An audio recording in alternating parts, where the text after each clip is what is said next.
आप सभी का द कड स्टडी में स्वागत है। आज इस लेक्चर में हम पॉलिटी के इम्पोर्टेंट क्वेश्चन सोल्व करेंगे। फर्स्ट क्वेश्चन है, कोई विधेयक धन विधेयक है या नहीं, इसका अंतिम निर्णय कौन करता है? क्या वह लोकसभा अध्यक्ष हैं, क्या प्रधानमंत्री या राष्ट्रपति या फिर राज्यसभा का अध्यक्ष?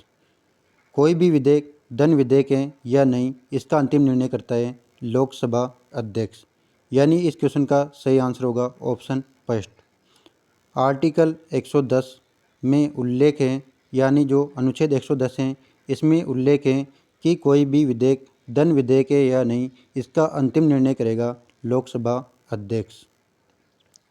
देखिए, मैं प्रत्येक क्वेश्चन की एक्सप्लेनेशन करता चलूँगा, आप ध्यान से सुनना, क्योंकि आपको यहाँ से भी एग्जाम में क्वेश्चन देखने को मिलेंगे। यानी इस क्वेश्चन का सही आंसर होगा ऑप्शन फर्स्ट। अनुच्छेद 110 में उल्लेखित है कि कोई भी विधेयक धन विधेयक है या नहीं, इसका अंतिम निर्णय लेता है लोकसभा अध्यक्ष। नेक्स्ट क्वेश्चन है, भारतीय संविधान के किस भाग में संघीय न्यायपालिका का उल्लेख है? क्या वह भाग 2 है, क्या वह भाग 3 है, क्या वह भाग 4 है, क्या वह भाग 5 है? जो भारतीय संविधान है इसमें कुल 22 भाग हैं।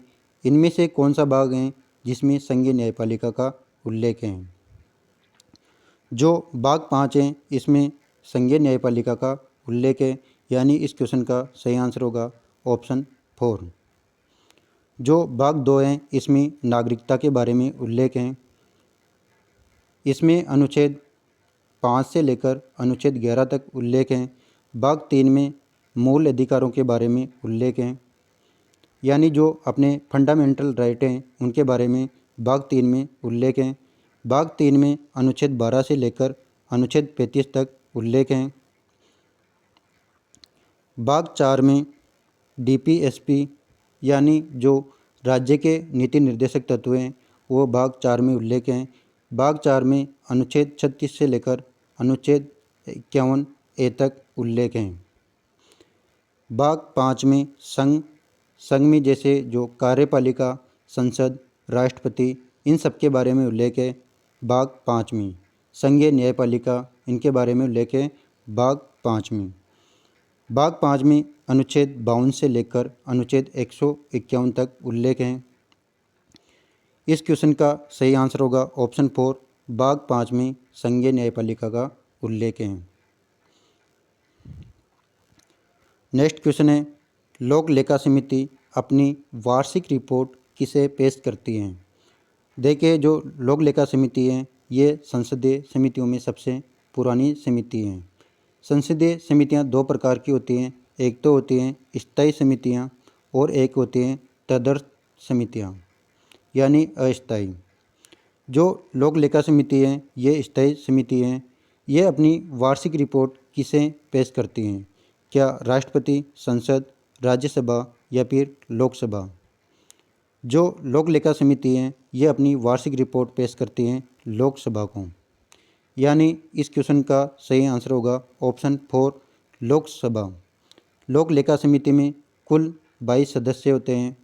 याद रखना, यहाँ से भी एग्जाम में क्वेश्चन पूछा जाता है लोक लेखा समिति में कुल कितने सदस्य होते हैं, तो कुल सदस्य होते हैं 22।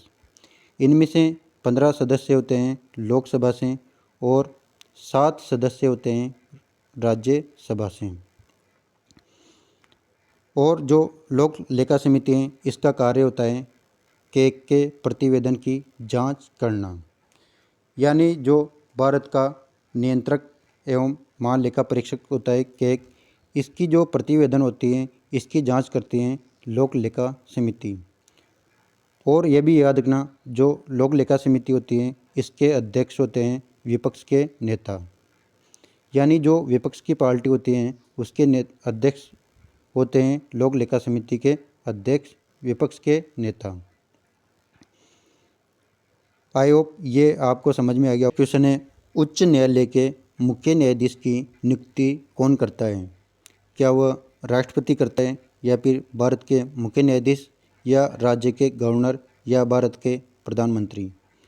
जो हाई कोर्ट होता है यानी जो उच्च न्यायालय होता है इसके मुख्य न्यायाधीश की नियुक्ति करता है राष्ट्रपति। यानी इस क्वेश्चन का सही आंसर होगा ऑप्शन फर्स्ट। देखिए, जो उच्च न्यायालय के मुख्य न्यायाधीश हैं, इनकी नियुक्ति की जाती है राष्ट्रपति द्वारा। लेकिन जो इनको शपथ दिलवाई जाती है वो दिलवाई जाती हैं राज्य के गवर्नर द्वारा, यानी जो राज्यपाल होता है उसके द्वारा। तो यहाँ कन्फ्यूज मत होना, जो उच्च न्यायालय के मुख्य न्यायाधीश होते हैं इनकी नियुक्ति की जाती है राष्ट्रपति द्वारा, लेकिन इनको शपथ दिलवाई जाती है राज्यपाल द्वारा। एग्जाम में ध्यान से क्वेश्चन रीड करके उसके बाद में आंसर देना, नियुक्ति है या फिर शपथ। अगर नियुक्ति होगी तो उसका आंसर राष्ट्रपति, और अगर शपथ के बारे में पूछा तो उसका आंसर होगा राज्यपाल। नेक्स्ट क्वेश्चन है, अखिल भारतीय सेवाओं का सृजन कौन करता है? क्या वो प्रधानमंत्री करते हैं या फिर राष्ट्रपति, राज्यसभा या लोकसभा? जो अखिल भारतीय सेवाएं हैं इनका सृजन केवल और केवल राज्यसभा द्वारा ही किया जाता है। अनुच्छेद यानी जो आर्टिकल 312 है, इसके तहत जो अखिल भारतीय सेवाएं हैं इनका सृजन केवल राज्यसभा द्वारा ही किया जाता है। और राज्यसभा में 2/3 सदस्य हैं, यानी जो उपस्थित सदस्य होते हैं, मतदान करने वाले सदस्यों में 2/3 सदस्य द्वारा अखिल भारतीय सेवाओं का सृजन किया जाता है। ये सभी उल्लेख हैं अनुच्छेद 312 में, इसको भी याद रखना, अनुच्छेद 312 में। और अखिल भारतीय सेवाओं का सृजन केवल और केवल राज्यसभा द्वारा ही किया जाता है, यानी इस क्वेश्चन का सही आंसर होगा ऑप्शन 3। नेक्स्ट क्वेश्चन है, संविधान के कौन से अनुच्छेद में बजट के लिए वार्षिक वित्तीय विवरण इसका प्रयोग हुआ है? क्या वह अनुच्छेद 108 है? क्या वह अनुच्छेद 110 है? क्या वह अनुच्छेद 112 है? क्या वह अनुच्छेद 117 है? जो बजट है इसका प्रयोग है अनुच्छेद 112 में, यानी इस क्वेश्चन का सही आंसर होगा ऑप्शन 3, अनुच्छेद 112 में बजट के लिए वार्षिक वित्तीय विवरण का प्रयोग किया गया है। अब देखते हैं जो अनुच्छेद 108 है इसमें क्या उल्लेख हैं। अनुच्छेद 108 में जो लोकसभा और राज्यसभा की संयुक्त बैठक होती है इनके बारे में उल्लेख हैं।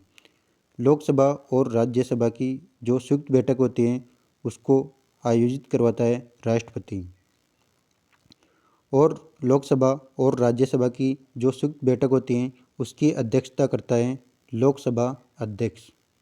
इसको भी याद रखना, मैं रिपीट कर देता हूँ।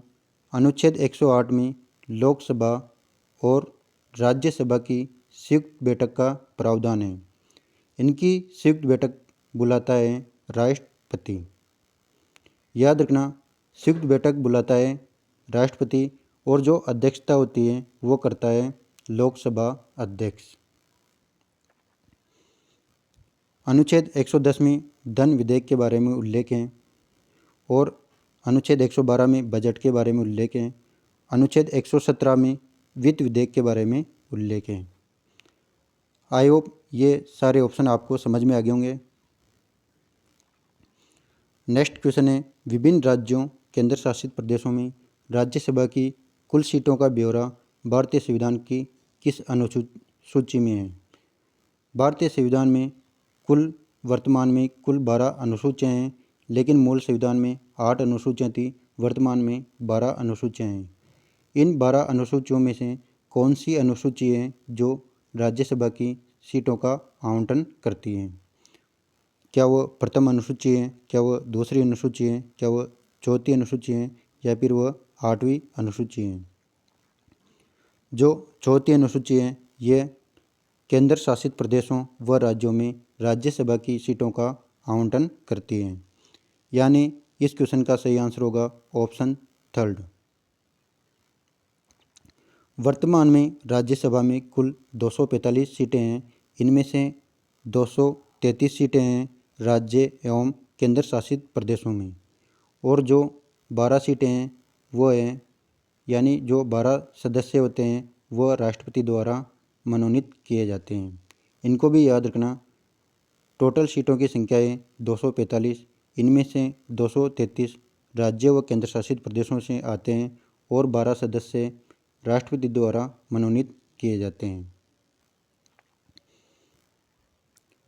नेक्स्ट क्वेश्चन है, निम्न में से कौन सा मौलिक अधिकार नहीं है? यानी इनमें से 4 ऑप्शन दे रखे हैं, इनमें से कौन सा फंडामेंटल राइट नहीं है? जो फंडामेंटल राइट हैं ये संविधान के भाग 3 में उल्लेखित हैं और जो अनुच्छेद 12 से लेकर अनुच्छेद 35 तक इनका उल्लेख है। कुल 6 प्रकार के मौलिक अधिकार हैं, तो इनमें से कौन सा मौलिक अधिकार नहीं है? क्या वो धार्मिक स्वतंत्रता का अधिकार है, क्या स्वतंत्रता का अधिकार, या समानता का अधिकार, या समान कार्य के लिए सभी पुरुषों एवं सभी महिलाओं को समान वेतन का अधिकार? देखे जो ये फर्स्ट, सेकंड और थर्ड ये तीनों ऑप्शन मौलिक अधिकार हैं, लेकिन जो ऑप्शन 4 हैं ये मौलिक अधिकार नहीं है। ये DPSP है, यानी राज्य के नीति निर्देशक तत्व हैं। ऑप्शन 4 समान कार्य के लिए सभी पुरुषों एवं सभी महिलाओं को समान वेतन का अधिकार, ये मूल अधिकार नहीं है, ये DPSP है, यानी ये राज्य के नीति निर्देशक तत्व हैं। जो राज्य के नीति निर्देशक तत्व हैं ये भाग 4 में उल्लेखित हैं। भाग 4 में अनुच्छेद 36 से लेकर अनुच्छेद 51A तक आते हैं। तो अनुच्छेद 39 में उल्लेखित हैं कि समान कार्य के लिए सभी पुरुषों एवं सभी महिलाओं को समान वेतन का अधिकार दिया जाएगा, यानी इस क्वेश्चन का सही आंसर होगा ऑप्शन 4। नेक्स्ट क्वेश्चन है, भारतीय संविधान के किस संशोधन अधिनियम द्वारा 6 वर्ष से लेकर 14 वर्ष के सभी बच्चों के लिए शिक्षा के अधिकार को मूल अधिकार बनाया?